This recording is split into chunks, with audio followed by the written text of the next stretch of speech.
Hey, everybody.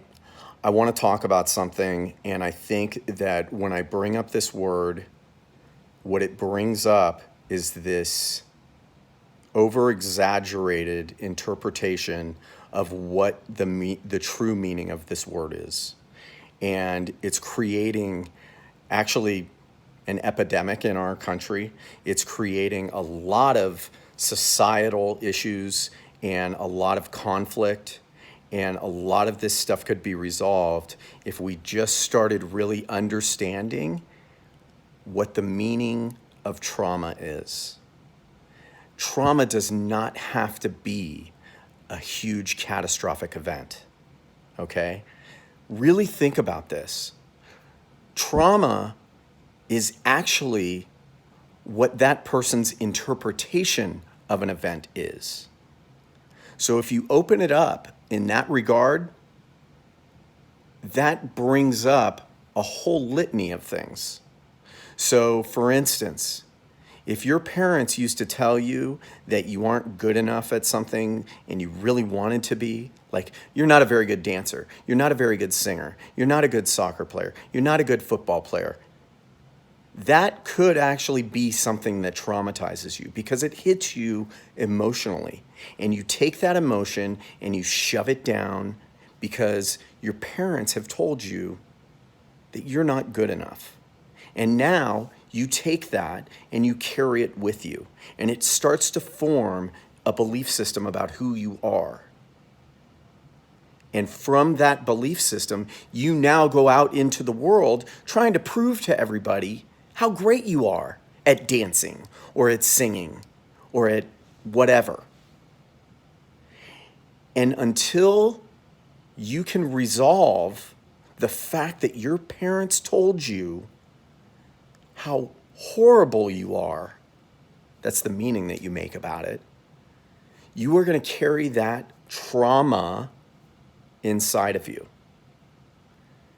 So we really need to look at what is the meaning that we make out of the things that our caregivers when we were children were telling us about the world, about ourselves, and how we are supposed to interact in the world and how we are supposed to be in the world.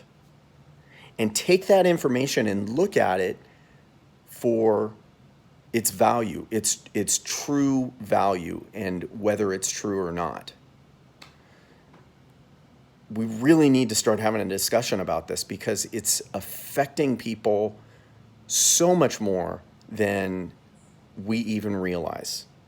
One of our presidential candidates is talking about trauma in our country and the fact that we're not awake and the fact that we don't know that it's even happening.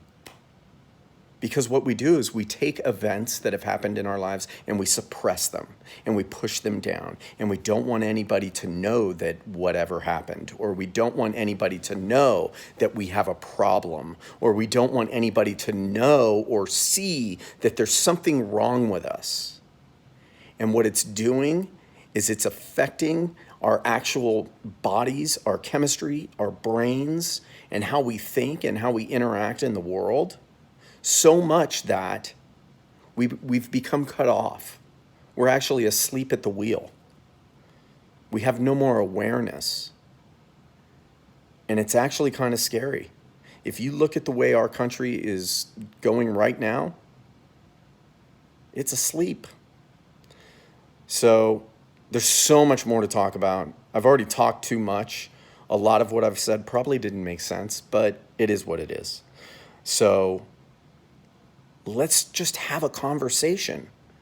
Let's talk about the things that we've held on to our whole lives that, my parents used to tell me that my grades weren't good enough. So I made that mean I'm stupid. Things like that. It's that simple. And the thing is that clinicians and people in the mental health world and therapeutic world, they call that trauma. But when your typical citizen out there in the world hears the word trauma, they think, no, I wasn't shot. I didn't get blown up. It's a complete misunderstanding.